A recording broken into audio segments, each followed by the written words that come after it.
Hello students. आज हम लोग ओपन चैनल फ्लो के बारे में पढ़ेंगे और इस पर जो अभी ये तो पहला लेक्चर है, इसलिए ये इंट्रोडक्शन है एंड बेसिक्स की बात करूँगा इसमें। और सबसे पहले इसके सिलेबस देख लेते हैं।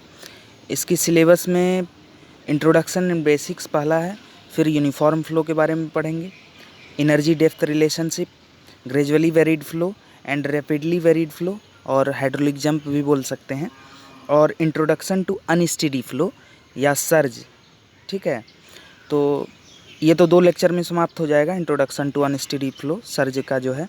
बाकी इसमें टाइम लगेगा uniform flow, energy depth relationship पे, और टॉपिक वाइज गेट के क्वेश्चंस भी करते चलेंगे। और लास्ट में इसकी जब एक वीडियो आएगी तो उसमें सारे गेट के क्वेश्चंस कवर हो जाएंगे। तो अभी मैं ओपन चैनल की बात करूं तो ओपन चैनल फ्लो आप लोगों ने रियल लाइफ में भी देखा होगा कि कैनाल है, कोई नहर है, कोई रिवर है, तो उसकी जो फ्लो है बेसिकली वही है ओपन चैनल फ्लो। ठीक है, अब ओपन चैनल फ्लो जो है पाइप फ्लो से कैसे डिफरेंट है? पाइप फ्लो से इसलिए डिफरेंट है क्योंकि पाइप फ्लो में प्रेशर ग्रेडियंट के कारण फ्लो होती है। ठीक है, high head to low head.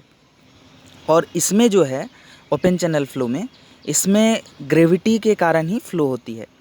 कैसे ग्रेविटी के कारण फ्लो होती है? यदि आप नदी देखे होंगे तो नदी की जो डाउन स्ट्रीम साइड है, जिधर धारा जा रही है, जो नदी की धार है जिधर जा रही है, उसमें आप लोग देखें तो क्या है, उसमें वो डाउन ग्रेडियंट की तरफ क्यों जा रहा है? क्योंकि उसमें जो है ग्रेविटी डाउनवर्ड है। कैसे डाउनवर्ड है अभी दिखाता हूँ।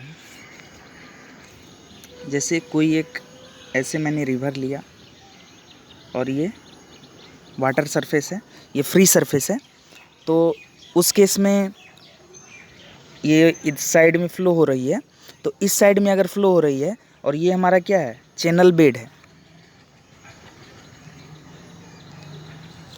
ये चैनल बेड है अगर, तो इस साइड से जो फ़्लो हो रही है, तो उस केस में क्या है कि इधर की जो साइड है वो ऊंची है और इधर की जो साइड है वो नीची है।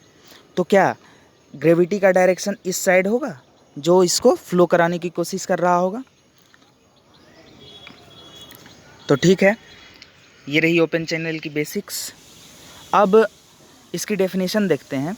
तो liquid flows through any channel with a free surface subjected to atmospheric pressure.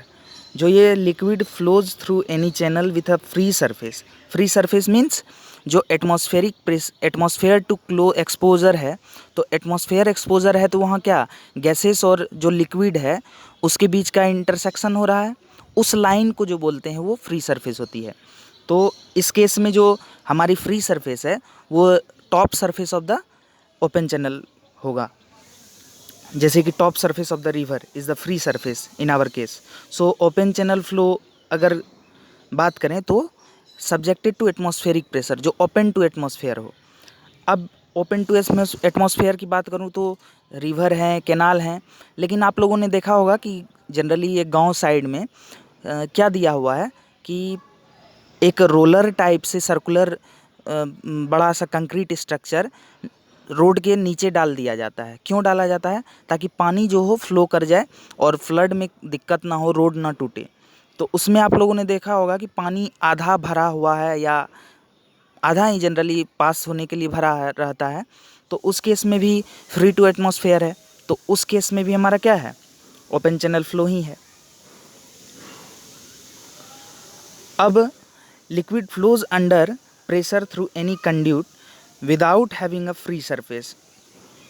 अब जो पाइप फ्लो की बात है उसमें क्या है कि वो फ्री सरफेस वहाँ मौजूद नहीं है, तो वो पाइप फ्लो हो गई। वो आप लोगों ने पढ़ रखी होगी फ्लूइड मैकेनिक्स में। अब हम लोग जानते हैं कि फ्लूइड जो है वो हमेशा किधर से किधर फ्लो करती है, higher energy to lower energy, यानी high head to low head. अब हेड क्या है? इस केस में हेड है energy per unit weight of fluid with respect to a datum. Datum यानी कोई रेफरेंस लाइन होती है, और energy per unit weight of the fluid. और यहाँ जो ओपन चैनल में हम लोग फ्लूइड की बात करेंगे वो हमारे जनरली वाटर ही होगी। तो उस केस में ये हेड की डेफिनेशन हो गई। अब हेड 3 तरह के होते हैं, पोटेंशियल हेड यानी एलिवेशन हेड या डेटम हेड भी बोल सकते हो, और प्रेशर हेड जो प्रेशर एनर्जी के कारण होता है, और काइनेटिक हेड काइनेटिक एनर्जी के कारण यानी वेलोसिटी के कारण होता है। जो एलिवेशन है हमारा, जो ओपन चैनल फ्लो में हमारा पोटेंशियल हेड क्या होगा, चैनल बेड के नीचे से हम मान लेंगे अपना डेटम है, और वहाँ से जो चैनल बेड की एलिवेशन है वो ही हमारी क्या होगी, पोटेंशियल हेड होगी। अब पोटेंशियल हेड कैसे ले सकते हैं, तो W मान लो वेट नीचे की ओर लग रहा होगा, और Z उसकी एलिवेशन हो गई, और अगर पर यूनिट वेट की बात करूँ तो डिवाइडेड बाय W, तो ये Z आ जाएगी, तो ये हमारा पोटेंशियल हेड हो गया। अब प्रेशर हेड हमारा यहाँ इस केस में जो ओपन चैनल फ्लो में होता है वो डेप्थ ऑफ द फ्लो ही हमारा प्रेशर हेड होता है। ठीक है। चैनल बेड क्या होती है, चैनल बेड जो वाटर सरफेस है, जो रिवर की सबसे बॉटम मोस्ट सरफेस होगी वही हमारी चैनल बेड कहलाएगी।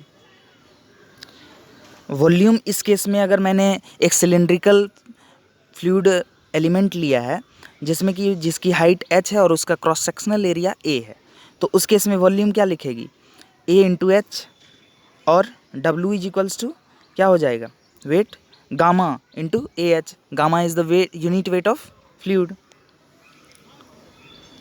तो अब वैल्यू रख दो, जो हमारी P इज इक्वल्स टू क्या हो जाएगी, gamma A H upon A, जो प्रेशर एनर्जी है divided by weight of unit weight of the fluid, तो उस केस में P by gamma is equals to H आ जाएगी।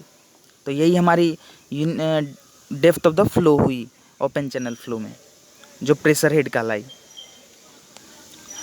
अब काइनेटिक हेड कैसे निकालेंगे, तो काइनेटिक एनर्जी हम लोग बचपन से जानते हैं, हाफ mv²।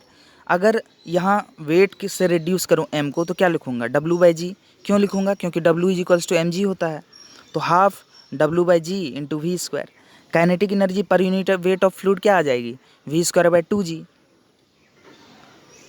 अब टोटल हेड की अगर बात करूं, जो टोटल हेड है ये तीनों का सम होगा, potential head, pressure head and kinetic head, तो Z plus H plus v²/2g।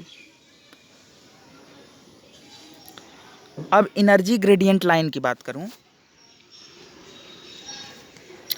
Open channel flow में, तो आइए समझते हैं इसको पहले। जो पोटेंशियल हेड है वो तो चैनल डेटम से चैनल बेड तक का हो गया, और जो प्रेशर हेड है इस केस में हमारी depth of flow he pressure head होगी, और उसके ऊपर जो फ्री सरफेस के ऊपर जो होगा वो काइनेटिक हेड होगा, जो वेलोसिटी के कारण आएगा, उसको क्या बोल देंगे, काइनेटिक हेड। अब देखो इस चैनल बेड की जो स्लोप होगी, स्लोप तो होगी ही, क्योंकि जो डाउन स्ट्रीम साइड होगी उधर क्या होगी, जो हमारी स्लोप है वो ज़्यादा होगी, ढलान होगा उधर, तो एस बी हम मान लेते हैं कि उसका स्लोप है, किसका, चैनल बेड का, और एस एफ जो है वो एनर्जी ग्रेडियंट लाइन का स्लोप है। तो अब एनर्जी ग्रेडियंट लाइन क्या होती है, तो एनर्जी ग्रेडियंट लाइन एक इमेजिनरी लाइन होती है, और ये जो है काइनेटिक हेड और ये total head to head difference को बताता है, जो हमने सेक्शन 1.1 लिया है और सेक्शन 2.2 लिया है। तो सेक्शन 1.1 पर जो टोटल हेड बनती है वो H1 है, और सेक्शन 2.2 पर जो टोटल हेड बनती है वो H2 है। अब इधर H1 is greater than H2, why, क्यों ग्रेटर होगा, क्योंकि इधर स्लोप है, तो हेड की जो वैल्यू होगी वो कम होगी।